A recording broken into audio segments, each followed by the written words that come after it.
be here now. Just be here now.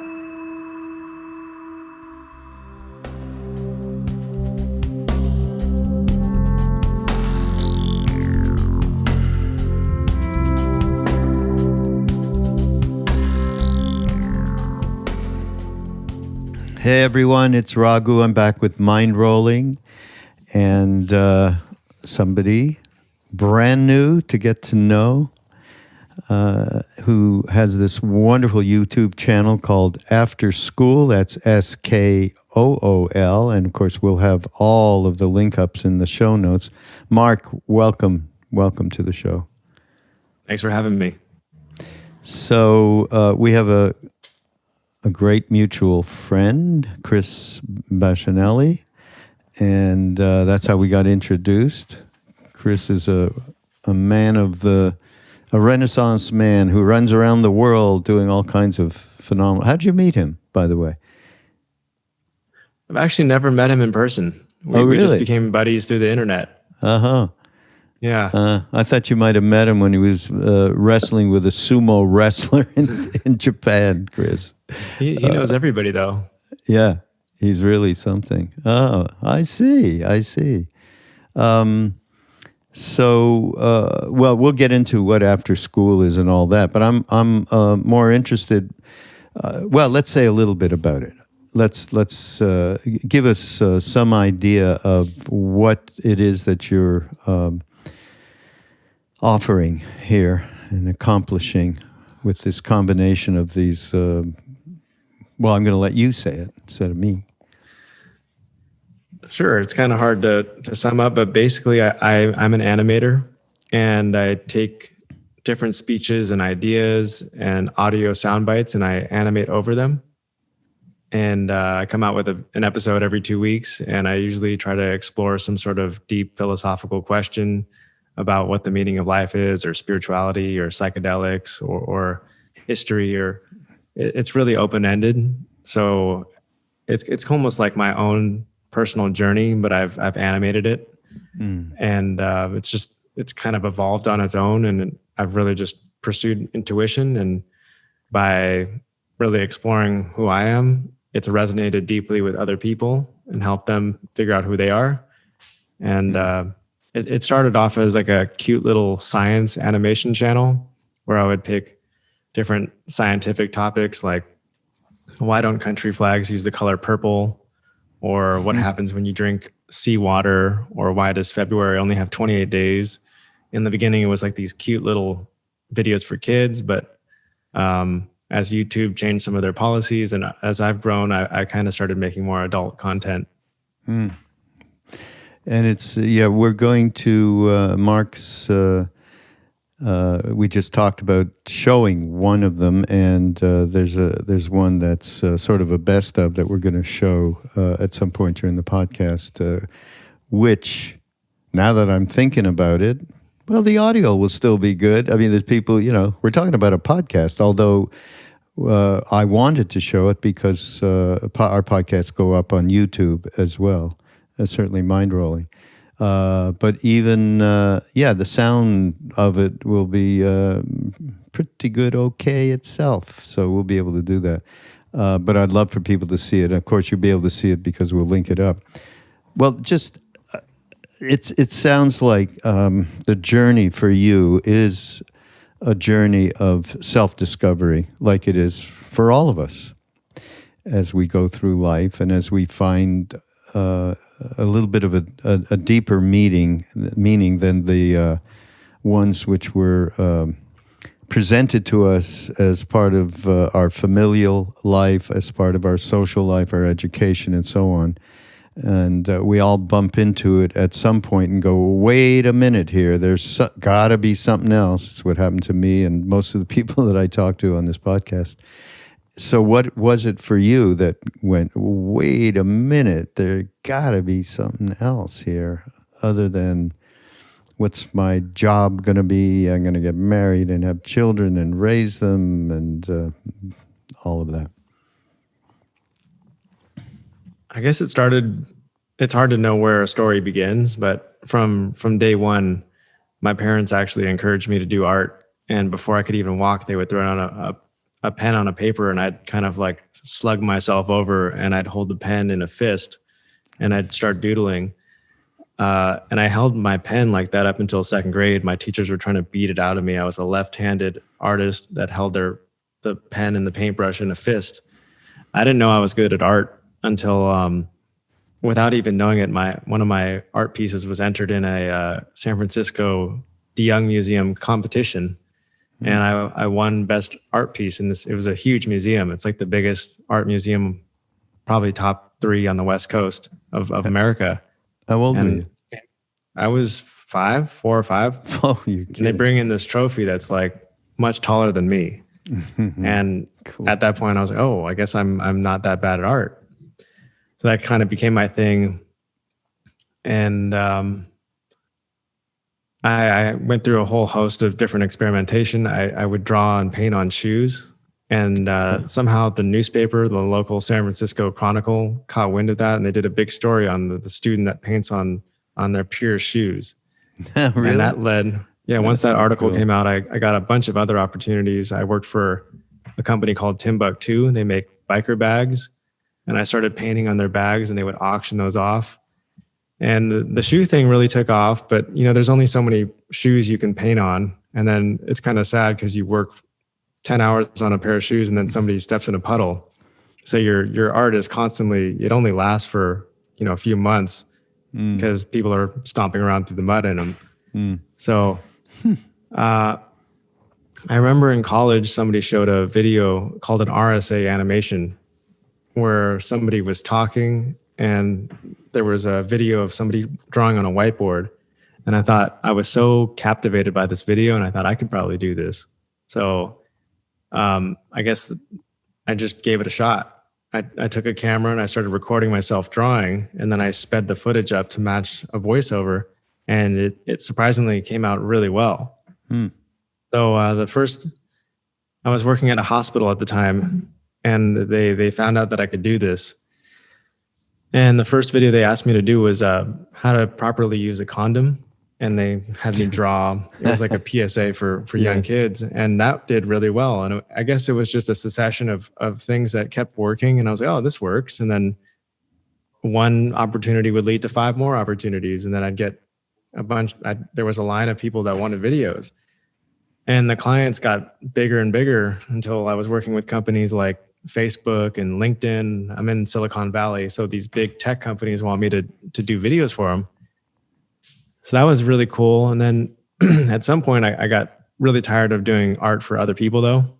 And I got taken advantage of quite a few times. I'm a gullible young person, and somebody says, oh, I have this opportunity for you. And I get duped 3 or 4 times. And eventually I was kind of like, you know what, let me just do my own thing. I'm going to do art. I'm going to give myself 1 year to just pursue a goal. And my goal was to hit 100,000 subscribers on YouTube.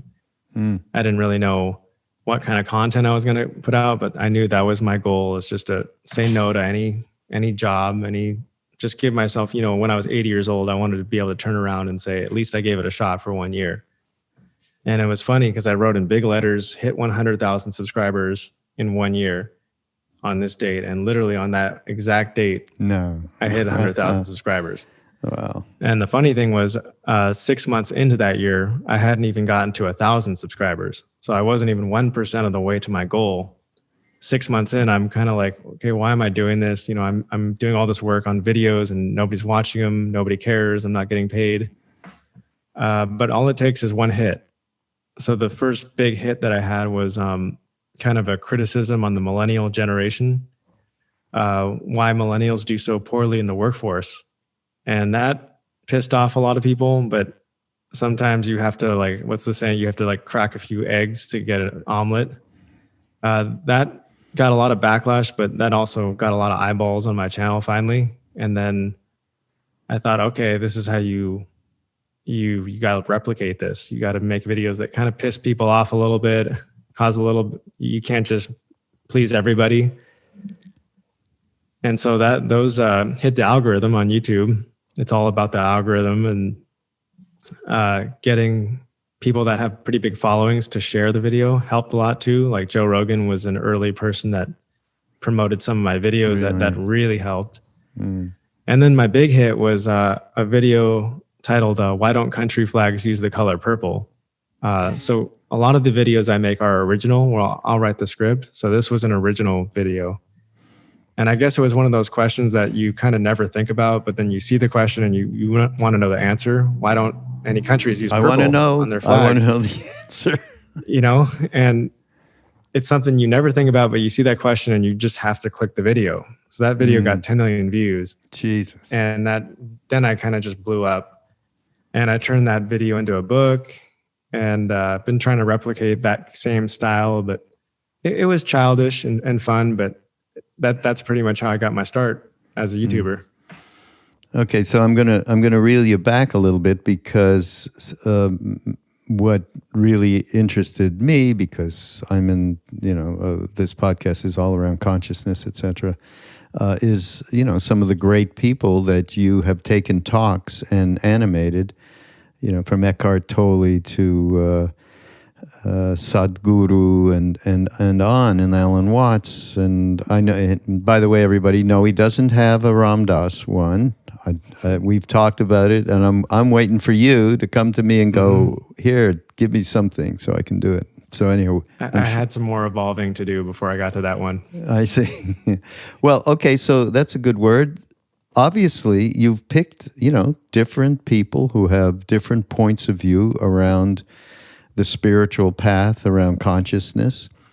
And so if you look back, how did you even get to the point that you'd be interested in such a thing? As I said before, getting inside yourself and knowing more about who you are.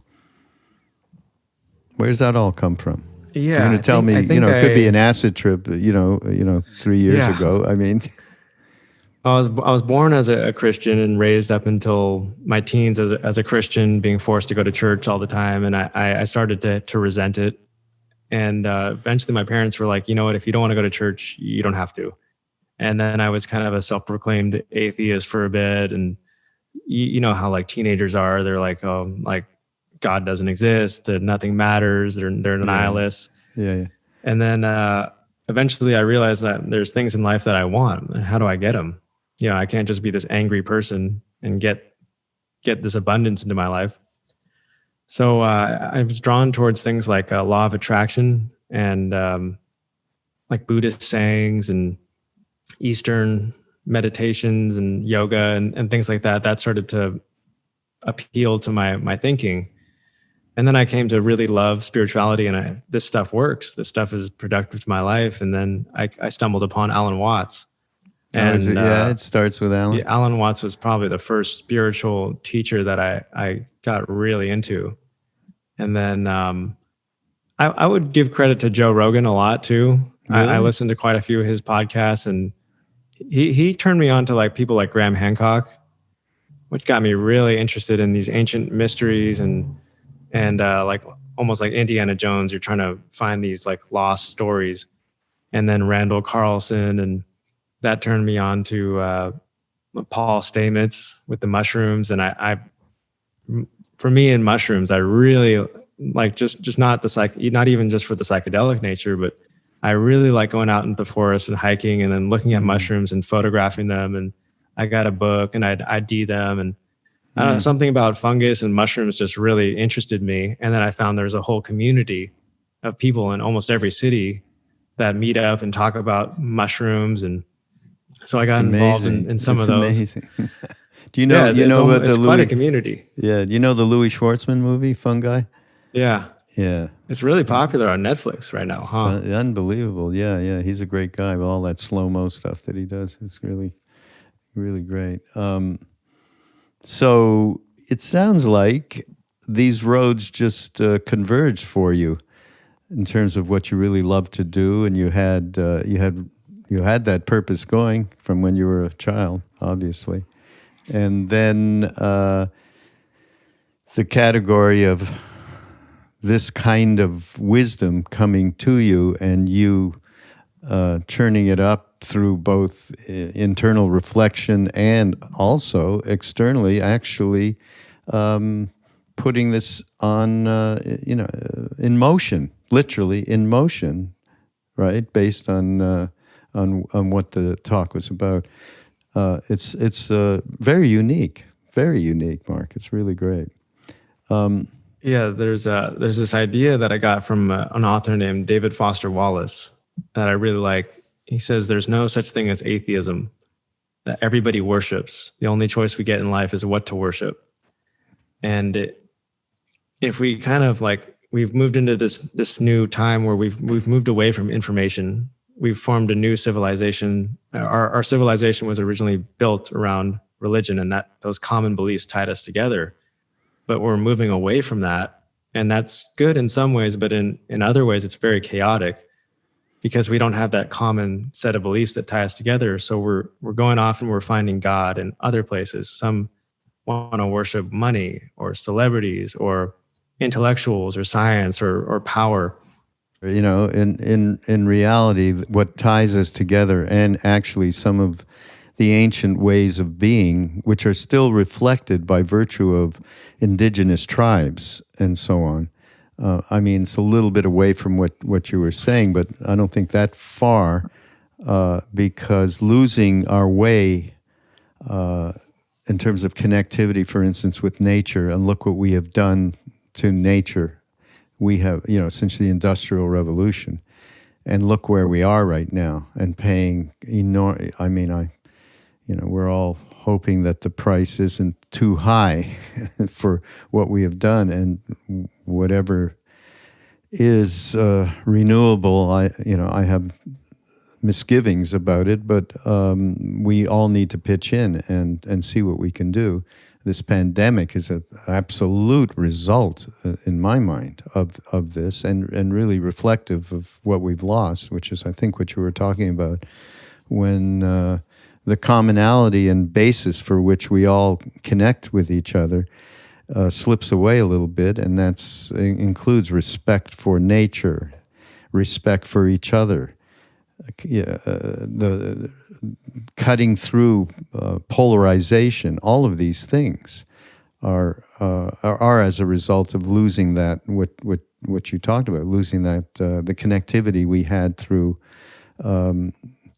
our belief systems, which have gotten very skewed. And as you said, what's our God now? Money is our God.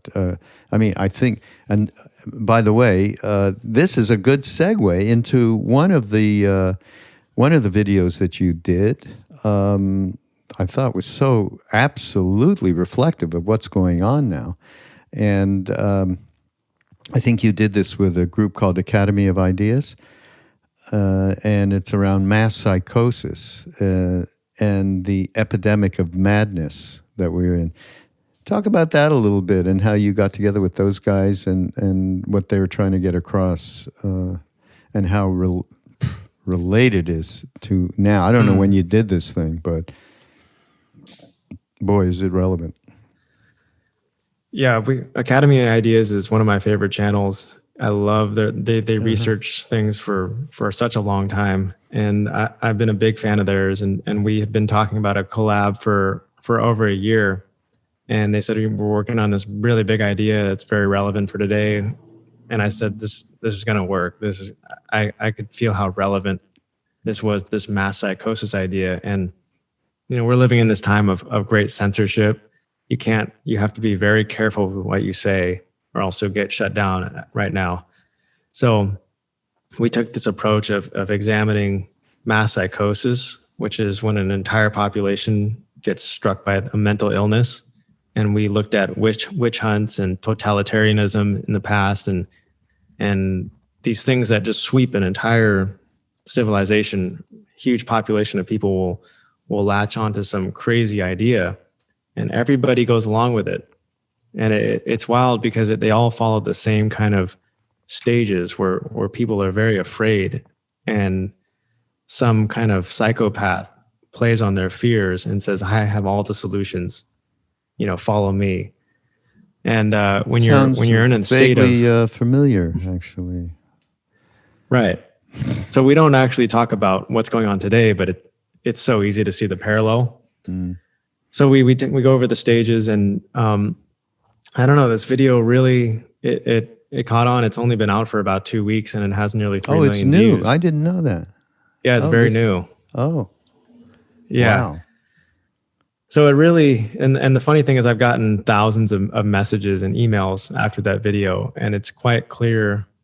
I've come across this new conclusion from all the messages, because everybody can easily see mass psychosis in other people. Trump supporters think it's Antifa and Democrats think it's Trump supporters. It's very easy to see the brainwashing in other people. It's incredibly hard to see it within ourselves. So that's kind of been my next stage in my growth is cutting ties to any ideology that I'm attached to, which is difficult because it's so hard to see it in yourself.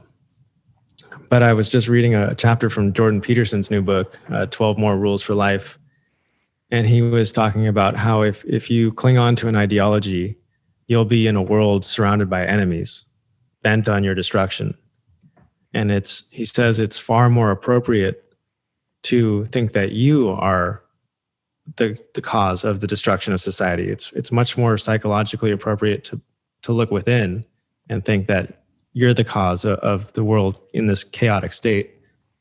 And it's just much more healthy to look inward instead of see everybody else as an enemy. But why are we the cause? Why are we the cause of this mass psychosis? Yeah. I mean, Jordan Peterson is saying, look inside yourself, cut out, as you're saying, cut out the ideology. And so what are we finding, or what have you found when you've looked inside yourself that would suggest that you are part of the complexion of this psychosis? Well, that's what I'm trying to fix. And it's really hard to see it in yourself. So I'm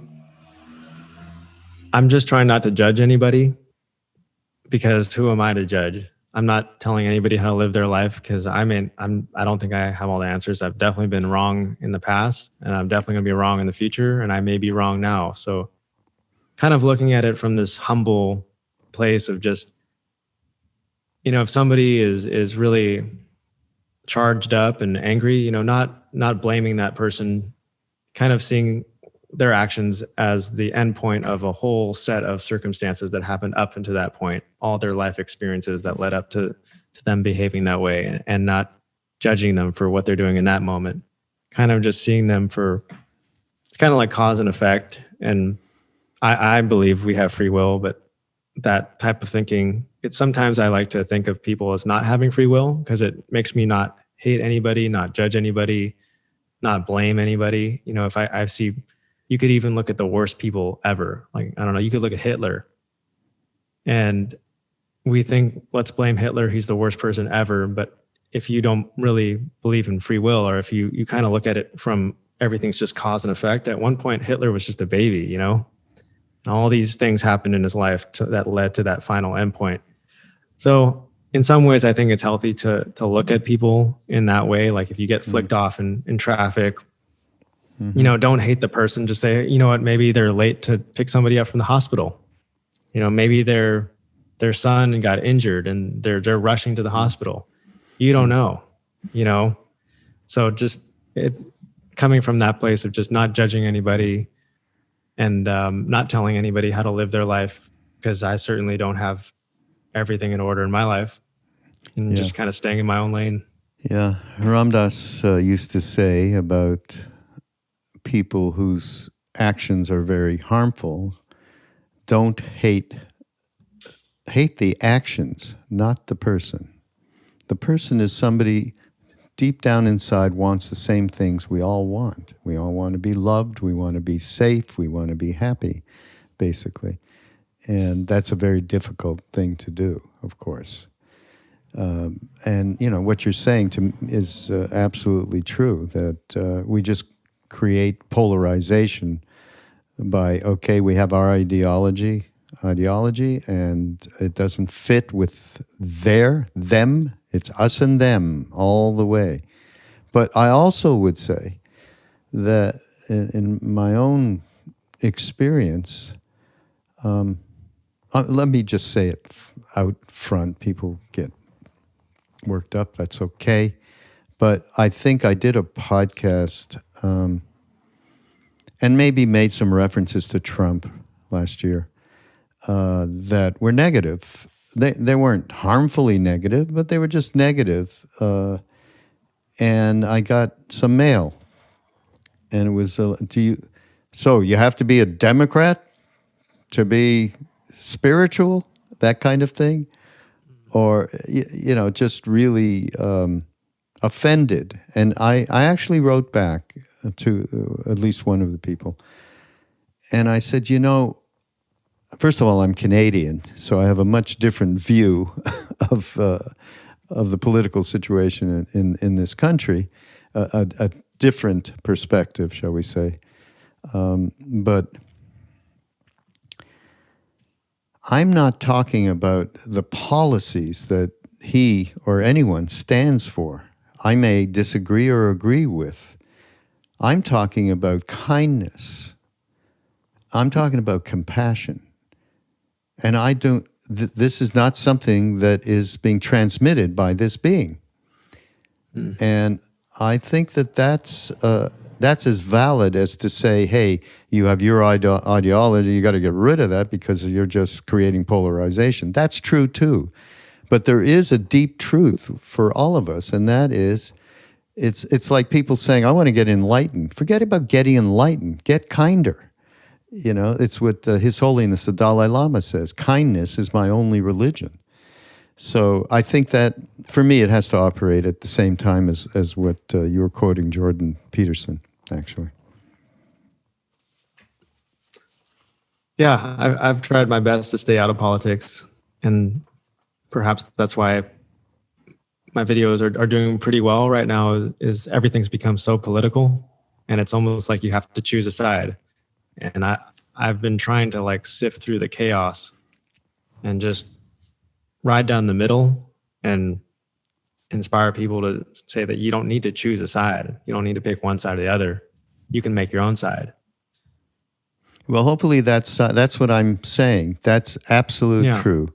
At the same time, the inner work, as far as I'm concerned, is to become just a better person that can radiate kindness and love and compassion. That's, to me, that's the only goal. Doesn't matter what you do or what you don't do. It doesn't matter what political affiliation you have or you don't. That is just at the core of what you talked about before in terms of humanity's loss, that way in which we all are very predictably together, because we started out with a belief, and you can still see it in indigenous culture. Whether it's around nature or around a deity.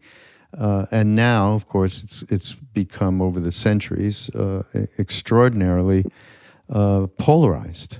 But there is this place, which all of the major mystical traditions speak of, which is where we are serving each other rather than serving ourselves only.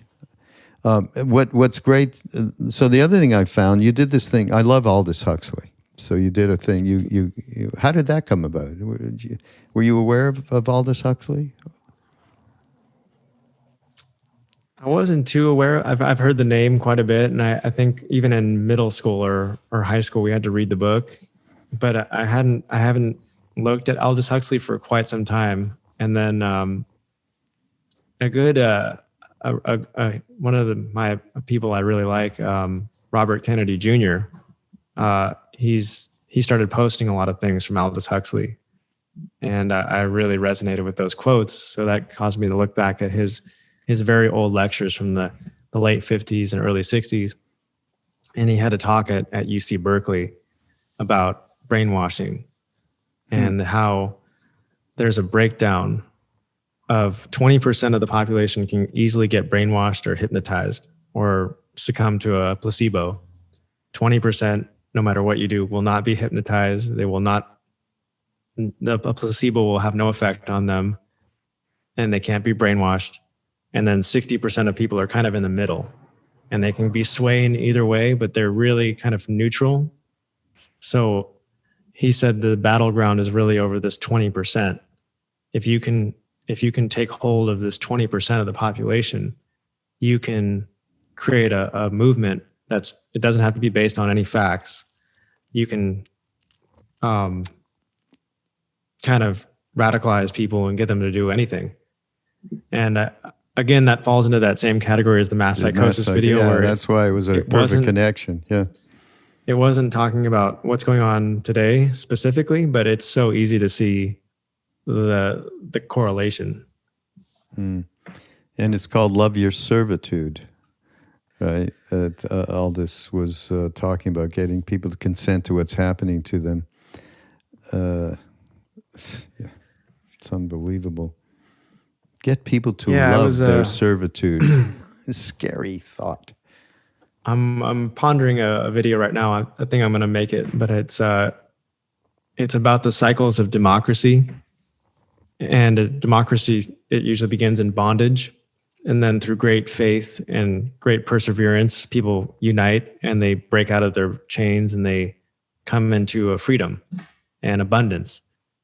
And then after some time, they kind of forget the struggle of what it took to get that freedom, and they get selfish and they get lazy and they don't want to be responsible for anything. And eventually you come around to a place where people are dependent on the system and they're disposable. Once you are very dependent, you're disposable. And then you go right back into bondage. So again, this is a topic, it's a very old idea about democracy, but it'd be very easy to see where we are today. And then I would take that and relate that to Animal Farm by George Orwell. Yeah. And I think he beautifully illustrates the cycles of democracy and how it just goes around. Cool idea. Yeah. So I think I'm going to write that script. Hopefully nobody takes it. Do it now. We won't put this up for a while. So how about that? Cool. You know that Aldous Huxley, as far as Ram Dass goes, when Ram Dass started tripping with Leary in the early 60s, late 50s, early 60s, they didn't really have a contextualization of what was happening to them until Aldous Huxley wrote to them and said, read the Tibetan Book of the Dead. And that's when they did a rehash of that in more colloquial English, shall we say, or in a way that people could understand it. Yeah, so it was Aldous that really moved them into the right contextualization of what psychedelics can do and do in terms of the Tibetan Book of the Dead, because it's all about liminal states, bardos. And of course, that goes right along with a real psychedelic trip. When I say real, with an acid trip where you die. It's not the loving little ayahuasca, and I'm not denigrating ayahuasca and DMT, but there is something about LSD that it just absolutely shakes your foundation, and you do have these liminal states, these bardo states. Yes, so that was Aldous who did that. I'm working on a video right now about LSD, the history of LSD.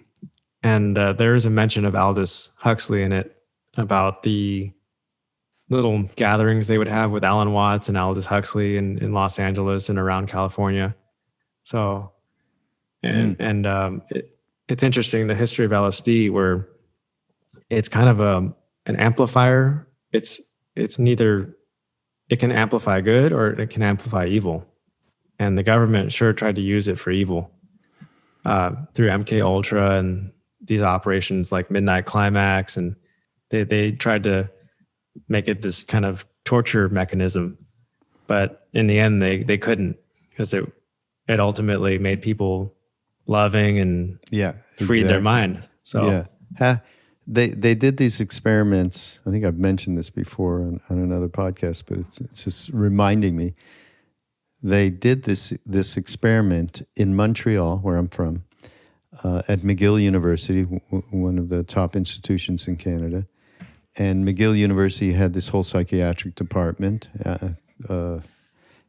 And my mother was dealing with depression, manic depression, and she was actually in the hospital. She was part of their CIA experiment. They went in. I don't know how they got in Canada and with McGill. It was I still find it hard to believe, but it happened, and they gave her acid. So my mother went, That's crazy. So I said, well, Mom, what happened when I was expecting to say, oh my God, I flipped out, whatever, because out of nowhere, no context, nothing, was this no before you were setting. No, this is after I was born. No, this is so, I would say late 50s, something like that. And you know what she said? God, it was phenomenal. I just thought I loved everybody. The nurse at the booth. She had a great trip. And so this exactly reflects what you're saying. They tried to do something with it nefarious and dark, but the nature of it is to reveal the interconnectivity and love of all. So and they couldn't even screw that up. Oh, boy. Huh? Yeah, I just saw this funny little video yesterday of a 1950s housewife taking, these scientists gave her LSD, and, they're trying to conduct a formal survey, and they're asking her all these questions about her experience. And she's just, you can clearly see in her eyes that she's saying she's seen the most beautiful things, and the scientists are there with this cold expression, but she's out there and she's having an experience like she's never had before. Yeah. It's amazing. Yeah, it was really, have you seen that video? It's a pretty popular video. Oh, really? Oh, send me a link when you get it. We'll put a link in the show notes too. It'll be fun for people. It was a little honor of my mother, who went through the exact same thing. Oh, boy. And of course, Alan Watts started you out on the path, it sounds like, a little bit, which is funny because Alan and Ramdas were good friends. Then they tripped together. They got drunk together. They did everything together, at one time. And that you have this one thing, money and ego. The central idea of it is, which I really loved, is really around purpose, finding out dharma. I don't know if that term, which you find your dharma, purpose in this life on all levels, and Alan was addressing that. How'd you pick that out, and how'd you connect with that in terms of your own personal experience? Well, there's a quick little exercise I do with people, anybody who comes to me and they're a little lost in their path. There's a really simple exercise. It's Japanese. It's called Ikigai. Have you heard of it? Yes. Yeah. Ikigai. Yeah, it's very, very simple, but it's 4 circles that intersect. And one circle is what you're good at doing. The other one's what you love doing. What does the world need? And what will you get paid to do? And the intersection of these 4 circles is your sweet spot or your purpose. And so it's very easy to see in others, like the mass psychosis. If somebody's a little off balance on those 4, you might be doing something that you love, but maybe it doesn't pay any money. So you're upset because you're broke.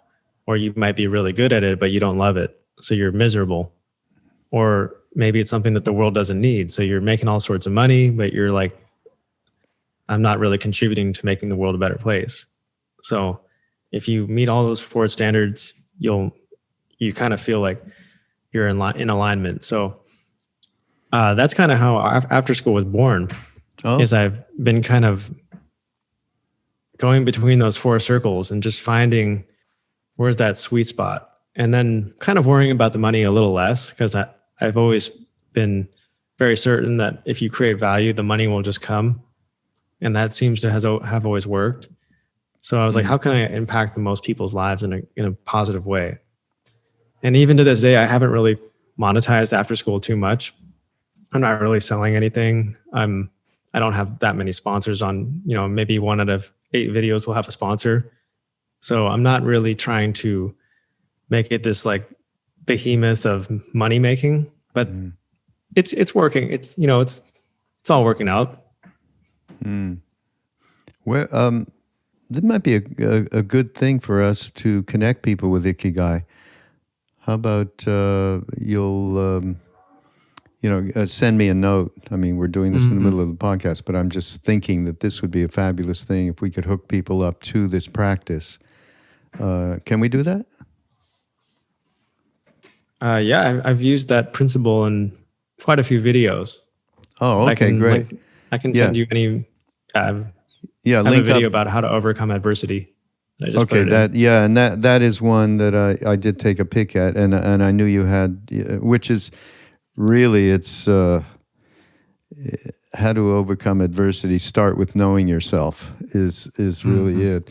And there's a great Indian saint named Ramana Maharshi, and his central practice is just sit down. What he did was he lay down. He was 16 years old, and he couldn't believe that this is what it's all about, right? Get married, get the job, the big children, the blah blah. And he said, I got to find out what's reality, what's the truth, and he said, so I'm going to ask. So he asked over and over like a mantra, who am I? Who am I? Who am I?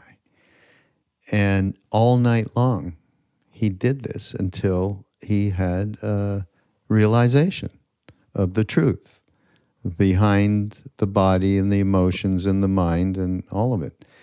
And then he went on from there to land up in a place called Tiruvannamalai, where there was this beautiful mountain, and many people and many Westerners discovered him over the years. He died in the 50s, I believe.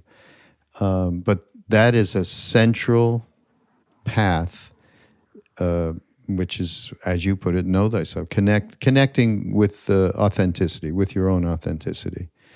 And that has to be through some really honest reflection, mindfulness, so you understand your motivations, you understand your self-interest, and so on. That's, to me, how you get to authenticity. And by the way, Ram Dass, that when I first met him, one of the things that was so immediate for me, the way that he was so self-honest. And it made me feel like, okay, it's okay. We're human, we screw up, it's fine, but let's be honest. Let's be honest about all of that self-motivation. The Buddhists, the Tibetans have a fantastic term. It's called self-cherishing. Boy, do we do that? All the way to what we were talking about before, to ideology. We're going to cherish that. And it all creates separation, which is... so many people feel, especially in this last year and a half when we've been quarantined and so on, so alone and so alienated, and it's because of that feeling of we are separate, we are not connected, Which is why I love, the work that you're doing, Mark, because it really allows people to get in a delightful way, right? Sometimes when you're just listening to something, it's easy for the mind to get wavery, shall we say? But when you have these beautiful drawings, which are explicating the words, it's easier to keep focus. And you have people like, Gabor Mate, I love. How did that come about? I just was thinking about Gabor Mate when you were going through that last thing, because one of his main ideas is that all of our addictions come from childhood trauma, and childhood trauma happens because you suppress your authenticity, who you are, in order to stay attached to an adult. Because we have two needs in our life: the need to be authentic and the need to attach. And when you're a helpless little baby, if you don't stay attached to your parents, you'll die. So oftentimes you have to suppress who you really are in order to stay attached to your parents. And the more abusive your parents are, or the people around you, the more trauma unfolds in your life. And later on, that manifests in adulthood as an addiction. So there's almost a direct correlation between the amount of childhood trauma you have and the amount of addiction you'll have later, because addiction provides that warm, comfortable hug of the attachment that you so desperately crave. And I think Gabor Mate touched on that idea so well. And it goes back to just knowing who your authentic self is. And he goes back to what is recovery. It's reconnecting with yourself. And I liked when you were repeating that mantra over and over again of who am I, who am I, who am I? Well, Alan Watts says that's the same question as what do I want? Who are you is the same question as what do you want? So it's funny when you ask somebody, what do you want? It's almost like a personal attack. They're like, what do you mean? What do I want? It's uncomfortable. It's hard to answer. It's such a simple question, and it's not meant to be rude, but I can't even really answer. Like if you asked me that, I'd fumble around with my words. And then probably after like trying for 2 minutes, I'd say, I don't know. I just don't know. But Alan Watts says that there's two types of I don't knows. There's the I don't know when you haven't ever thought about it. And then there's the I don't know after you've thought about every possibility. And you thought, oh, I want a big house. And then you get a big house and you're like, actually, this isn't what I want. I want a nice car. You get a nice car, you're like, this isn't what I want. After you've explored all your wants and desires, at the very end, you realize, I don't know what I want. But the I don't know at the very end is kind of like a letting go. And once you let go, he says you come into this infinite access of power from within. We have him now on our podcast network, Alan. I don't know if you knew that. Who? Alan Watts is now on Be Here Now Network, actually. So it's been a thrill for us because of his closeness to Ram Dass. So, by the way, Gabor Mate, I did a podcast with him some time back. And and he goes into addiction isn't heroin and speed and blah, blah, blah, blah. Addiction is anything. And he went into he did a little therapy session with me. He went into my childhood trauma, right? And then, okay, what is it that you did to relieve yourself of this trauma? What did you do that had a repetitive kind of thing to it? And we went in and I was addicted to football. American football. No, Canadian. I'm from Canada. Oh, really? Yeah, which is one less man in a larger field. So because somehow it became, that was my thumb sucking, was playing and watching football when I was young. And I thought, oh my God, because then it tripped me into all sorts of other things, how I used to get teased by it, by my family. And that was quite a thing, that podcast with him. It brought up a lot of stuff. Yeah, he's pretty amazing.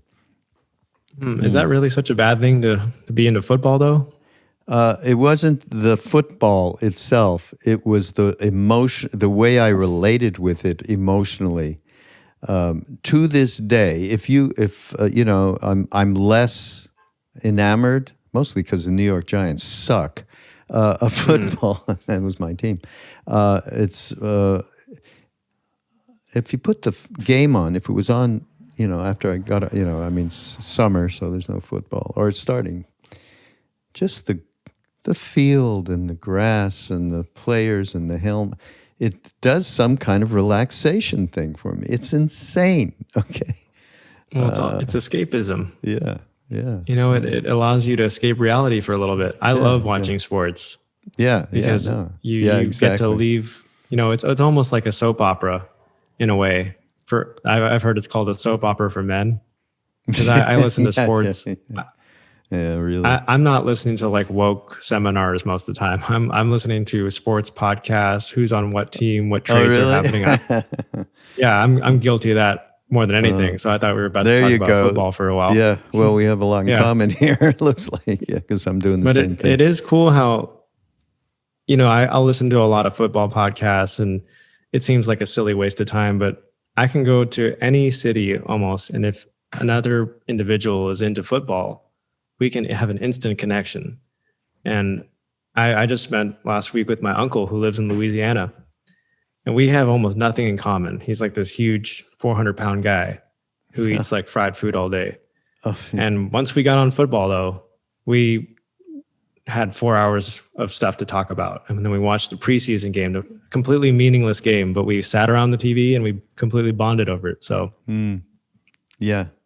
But and actually, I don't know, Gabor Mate might tear me apart over that. Yeah, well, really. But the reality, this brings something else up, away from addiction and into how do we transform polarization? Because, we talked earlier about our ideology versus their ideology, etc. And you certainly can't get into a political conversation with somebody with a different ideology. That's not going to work. It's going to end up in anger and recrimination. Possibly, though, you could talk about football, right? And in the talking about football, there's a way in which all of that other stuff gets released, as happened with your uncle, and you just become present with that person. And in that presence comes. In the present, presence comes. That's what Be Here Now is all about. So you were being here now with your uncle, and then suddenly there was a presence that wasn't, oh my God, what the hell? There's nothing to talk to him about. He's a Trump, or he's not, or I am, and he's a bit by whatever. Whatever the polarization is, suddenly that goes away. And then, wow, okay, you're a real guy, and I'm, here we are. It's hard, though, today, to get to that. Here we are. Ram Dass actually was successful at it in his after his stroke and in his time in Maui. Our guru Neem Karoli Baba would say the only instructions we had: love everyone, serve everyone, and remember God, and tell the truth. And he used to say to Ram Dass, love everyone and tell the truth. And Ram Dass would say, well, the truth is I don't love everyone, and I can't do that. And then he realized there's a different level to this. And he acquired that talent, shall we say, because I saw it with my own eyes, where people would come and either with the dumbest ass questions, or they were antagonistic, or they were this, or they were that. And he was a wide open vessel to just be with that person. And so it is possible, folks. Not that Ram Dass was an enlightened being or anything, but he had gotten to that level of just being able to being wide open with people, and as I said earlier, it's not. And he was totally into social action. There was no. It wasn't. I'm going to be a spiritual guy and meditate, and then I'm going to love everybody. He was into social action. Did a lot of it in his life, all the way to the end. But at the same time, one has to, we'll go back to the very beginning of this conversation, one has to find oneself in order, has to look inside, has to do the who am I in order to be able to be of any kind of service to anybody else. Because unless that happens, you're just spinning your wheel. I just went on there, Mark. You should have said something. No, that was great. That was really good. I prefer to listen much more than talk. It's probably why you don't see me on my YouTube channel. You never see my face, because I like to just sit back and listen. But I like it's your narration, isn't it? No, that's my friend. He's it isn't you. Yeah. Oh, he's great. He's good. Yeah. Yeah, I like him. He's really good. But I like. Go ahead. Oh, I was just thinking about the polarization, and one thought that I had, which is optimistic. It seems like the world is falling apart, but I have conversations every day. I see hundreds of messages, pretty much 100 messages every day, comments, emails of people that are just attuned to the division and the ideologies, and they're done with it, and they're kind of finding their own way forward, and they're finding their self-respect again, and they're finding out who they are, and they're not going to let somebody tell them who they are anymore. And I'm very encouraged by that. That's great. That is encouraging. That's wonderful. Well, we're at the end of our little chat here. And by the way, there's so many great people that Markus used their talks and done these wonderful animations from Eckhart Tolle. Nikola Tesla, that's a cool thing. I loved that. So yeah, you'll check out After Skool. We'll have all the connections there, all the links, and yeah, we're waiting for Ram Dass. We have to have a Ram Dass. You got all these people. He got to be there. It's coming. Yeah. We did a film, a doc with him before he left called Becoming Nobody. And it was that idea that, and what he used to say, only nobody gets free. Meaning until you give up that me, that self-interested, self-motivated person, can you actually open up and and radiate real kindness, love, compassion, wisdom, etc. And that's what the core of the movie is about. That would be great, Becoming Nobody. I love that. Yeah, it's like the death and rebirth idea. Yeah, exactly that. Exactly. Of course, you have to become somebody before you can become nobody. That's another thing. That's a whole other thing, It's like a pendulum swinging back and forth. Yeah. Hey, great to have you, Mark. Thanks a lot. Happy to have met you. Thank you, Chris Bashinelli. And we're going to, God, I was going to do this at the beginning, but I guess we're going to do it at the end. We're going to show, we mentioned it, we're going to show the, what's it called? Best Insights? That video? Mm-hmm. Yeah. We're going to put that Best Insights video up, and you'll be able to watch it on YouTube as part of the podcast, or you'll listen to it, one of the two. Well, you can always go to, even if you get these by iTunes and Google or whatever, you can go to YouTube and watch too. So thank you for being here, Mark. Thank you. Everybody, this is Mindrolling on Be Here Now Network. Go to BeHereNowNetwork.com. And we have a wealth of wonder. You should go there too, by the way. You can get Jack Cornfield and Sharon Salt. You can get a lot of talks there that you could animate. Actually, good idea. And we'll see you all next week. Namaste. Thank you. Namaste.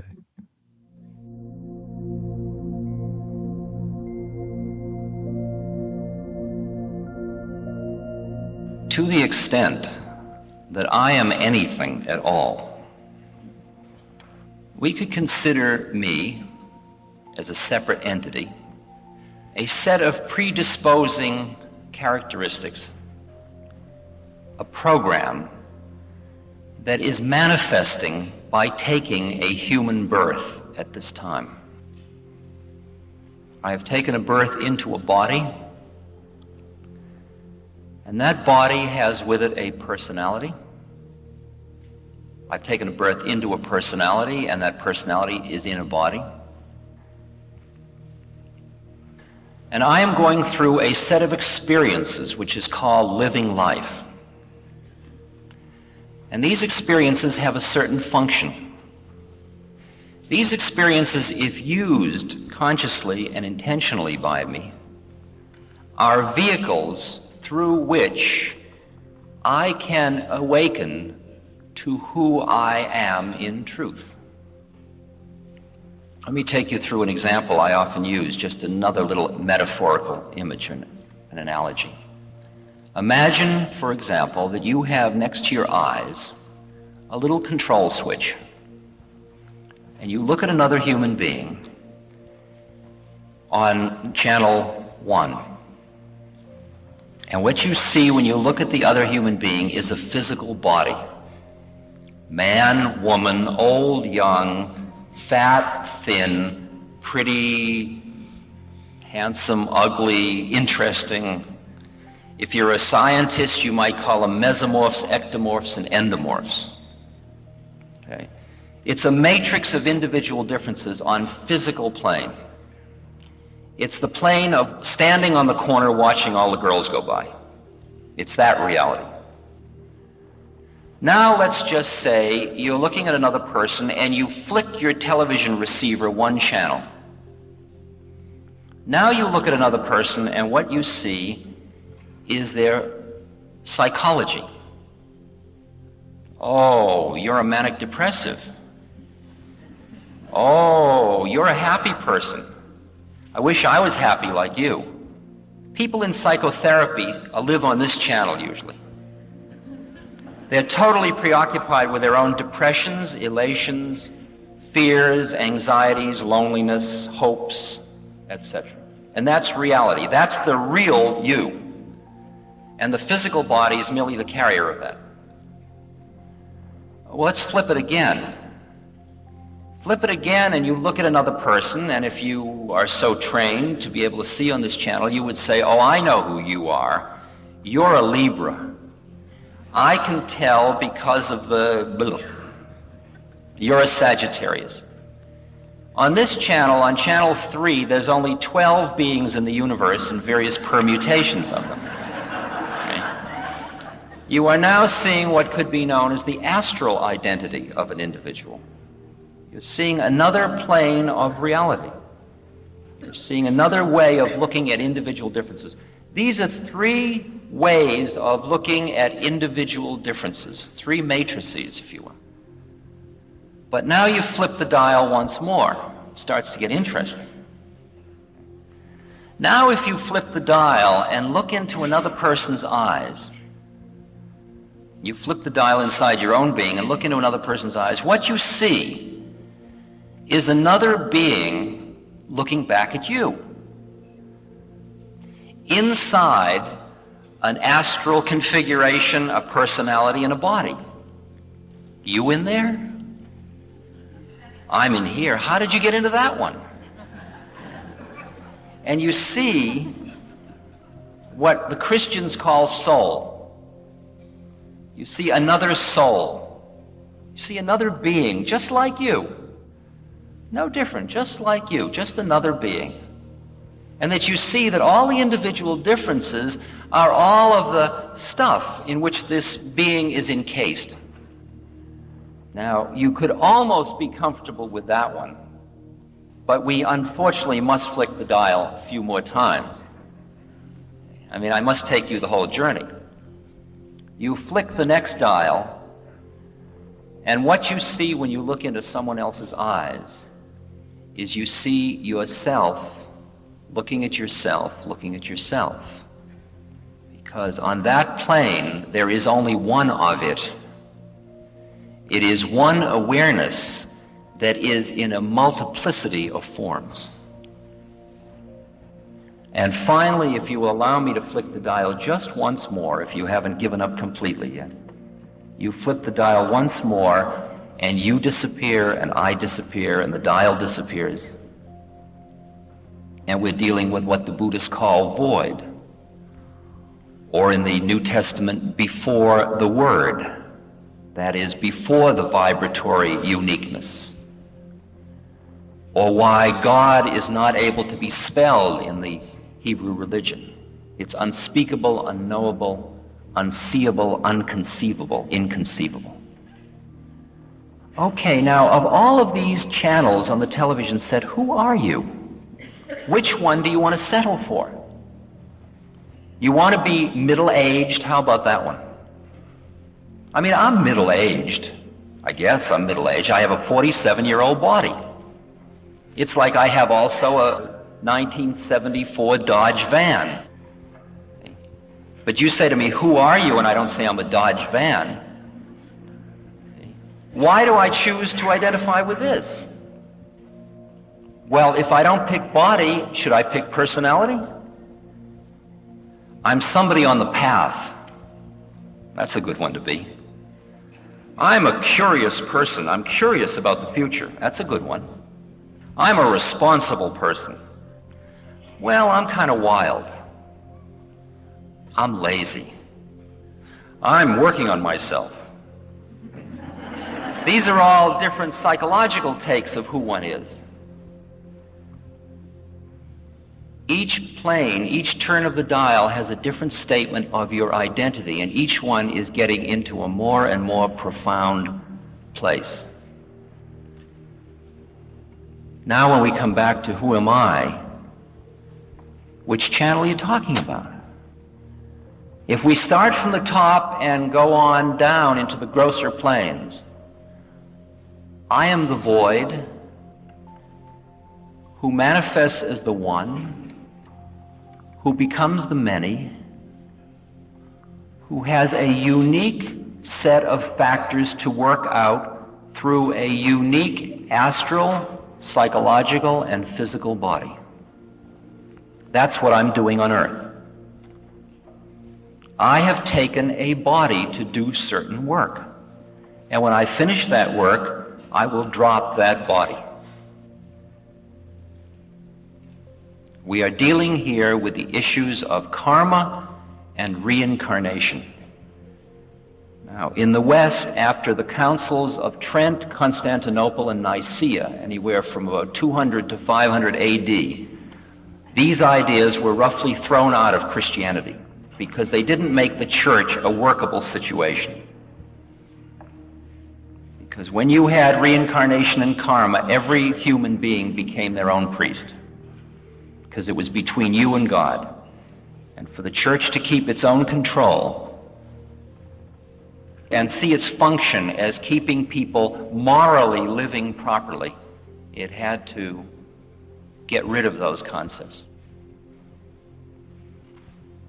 Have I taken birth before? I have no experiential knowledge of that. But from where I'm sitting, undoubtedly thousands and thousands and thousands of times. Will I take birth again? Undoubtedly thousands and thousands and thousands of times. I have to tax your brain with one more difficult concept. As long as we were dealing with your body, with your personality, with your astral identity, or with your soul, we were dealing in time. Time passes, things change. The minute we got up into the higher plane than that, in the one, there is no time anymore. Time is relative. Now we're dealing with the place where when you know yourself as that, you just are. You are going nowhere and you are coming from nowhere. The Zen master says your going and coming is nowhere but where you are. Now, if you can start to sense, I mean, you don't have to believe what I'm saying just because it's the way the universe looks to me, but if you could empathize just enough to appreciate how it would be to be looking at the world from this point of view, if you imagine what it's like to see your life as so functional to your awakening, and your death equally so, that the whole business becomes merely a process of growth and awakening and opening and deepening and clearing and shifting channels. And there is no problem about transition. There's no holding on out of fear. It's just opening.